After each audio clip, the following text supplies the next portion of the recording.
یہ بڑا غور طلب قرآن مجید کی آیت ہے کہ اپنے نفسوں کو لے آؤ.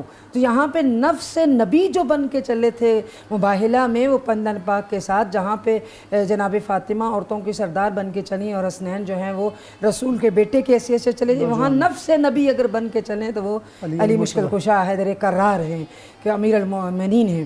تو یہ ایک دو مختلف خصوصیات یا فضائل آپ ان کو کہہ سکتے ہیں کہ جن میں کوئی اور شریک نہیں ہے، اور جو خود فضائل مولا کائنات کے اپنے ذات کے حوالے سے تمام اہل بیت بھی اس میں شریک ہیں کہ طہارت کی سند آیت تطہیر جو شامل ہوتے ہیں تو اس میں باقی اہل بیت بھی شامل ہیں.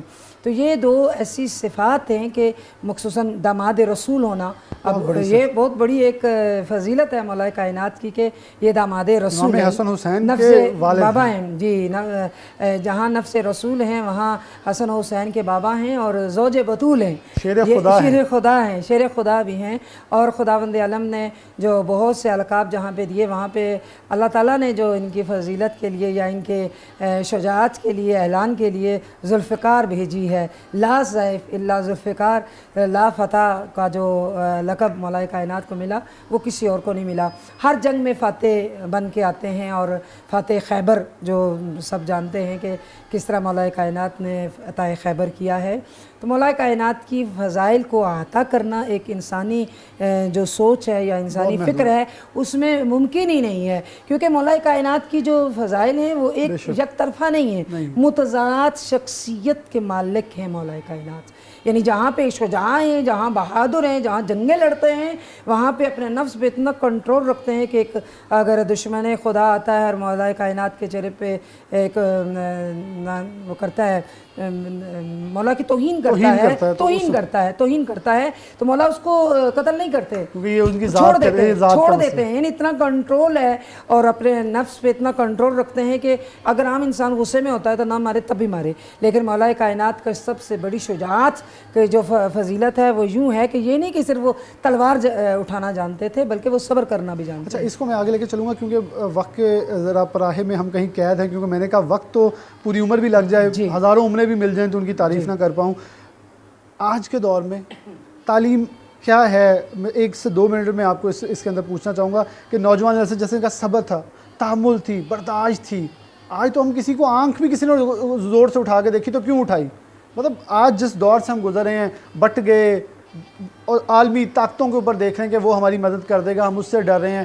کیا مطلب یہ ساری لڑائیاں اور نوجوان نسل کو جیسے بانٹا جا رہا ہے خاص طور پر سیاست کے اندر اور دیگر چیزوں کے اندر، اس کے حوالے سے کیا پیغام دیں گے؟ جی، میں یہ کہنا چاہتی ہوں کہ مولا کائنات کا ہر جملہ ہی یونیک، ڈیفرنٹ اور واقعاً سننے کے قابل ہے، لیکن بہترین چیز جو مولا کائنات کی ہے وہ خاموشی ہے. یعنی ایک اتنا شجاع، اتنا بہادر اور 25 سال خاموش رہتا ہے. اگر علم کے حوالے سے میں بات کروں تو مولا کائنات کا نہج البلاغہ ایک ایسی یونیک اور ڈیفرنٹ کتاب ہے اور علم سے بھری ہوئی ہے، جس میں کلمات قصار ہیں، جس میں خطبات ہیں. واقعی میں آپ کے اس پروگرام کے توسط سے اپنے نوجوان نسل سے کہنا چاہوں گی، بلکہ ایسا منشور ہے، زندگی کا منشور ہے. ہر طبقہ فکر کے لوگ جو ہیں وہ اس کا اگر مطالعہ کریں کہ یہ علم کا ایک ذخیرہ ہے. ہمارے پاس علم کا منبع جو ہے یا اللہ کی کتاب ہے، قرآن مجید ہے، اور اس کے بعد ہمارے پاس نہج البلاغہ ہے. نہج البلاغہ ایک ایسی کتاب ہے کہ جو شخص بھی اس کو پڑھ لیتا ہے، جو ایک دفعہ اس کا مطالعہ کر لیتا ہے، وہ حیران ہو جاتا ہے کہ واقعاً رسول خدا نے جو فرمایا تھا کہ انا مدینۃ العلم وعلی بابھا، کہ میں علم کا شہر ہوں اور علی اس کا دروازہ ہے. تو یقیناً انسان دروازے سے ہی جاتا ہے. آج کے ہمارے نوجوان، آج کے ہمارے سیاستدان، آج کی ہماری عورتیں، آج کی ہماری ملت قوم اگر واقعاً مولا علی کے سے علم حاصل کرے، ان کے راستے پہ چلے، تو وہ دنیا کی ایک بہترین قوم دنیا کے سامنے آ سکتی ہے. بہت شکریہ محترمہ فرحانہ گلزیب صاحب، ہم ایسے موجود ہیں. بہت شکریہ ان کے وقت دینے کا. میں آخری میں انہی کے جملے کو آگے لے کے چلوں گا. آج کے نوجوان، خاص طور لڑکے اور لڑکیوں کے لیے میسیج ہے کہ آپ آج دیکھیں کہ ہم کس حد تک بھٹکے ہوئے ہیں. ہمارے معاشرے میں ہم یہ دیکھیں طلاق کی شرح، ایک دوسرے کی شادیاں ٹوٹنے کی شرح کس حد تک بڑھ چکی. کیوں بڑھ چکی ہے؟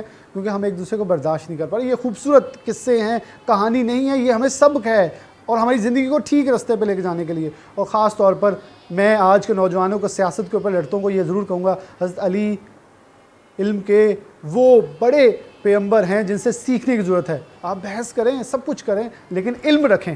فضول کا، ورنہ بہت خوبصورت میں بات کی، خاموشی سب سے بہتر انتقام بھی ہے اور جواب بھی ہے۔ ایک چھوٹی سی بریک لیتے ہیں، بریک بعد دوبارہ آ جاتے ہیں۔ حضرت علی کی شان کی بات کریں تو شاید ایسے ہزاروں پروگرام میرے گزر جائیں تو میں ان کی تعریف صرف میں ہی بیان نہ کر پاؤں، کیونکہ وہ تعریفوں سے کہیں بلندتر ان کی شخصیت ہے، ان کی ذات ہے، ان کی حیثیت ہے، اور اس شان خوبصورت شان کے اندر جتنے بھی کلمات بولے جائیں میرے خیال میں میری ذات اس کی ساتھ انصاف نہ کر پائے گی، کیونکہ جن کی ولادت جو ہے وہ خانہ کعبہ کے اندر ہوتی ہے، جن کو گڑتی جو ہے نبی آخر الزمان صلی اللہ علیہ وآلہ وسلم دیتے ہیں، جن کے بیٹے امام حسن اور حسین ہیں، جن کی اہلیہ جو ہے وہ خاتون جنت حضرت بی بی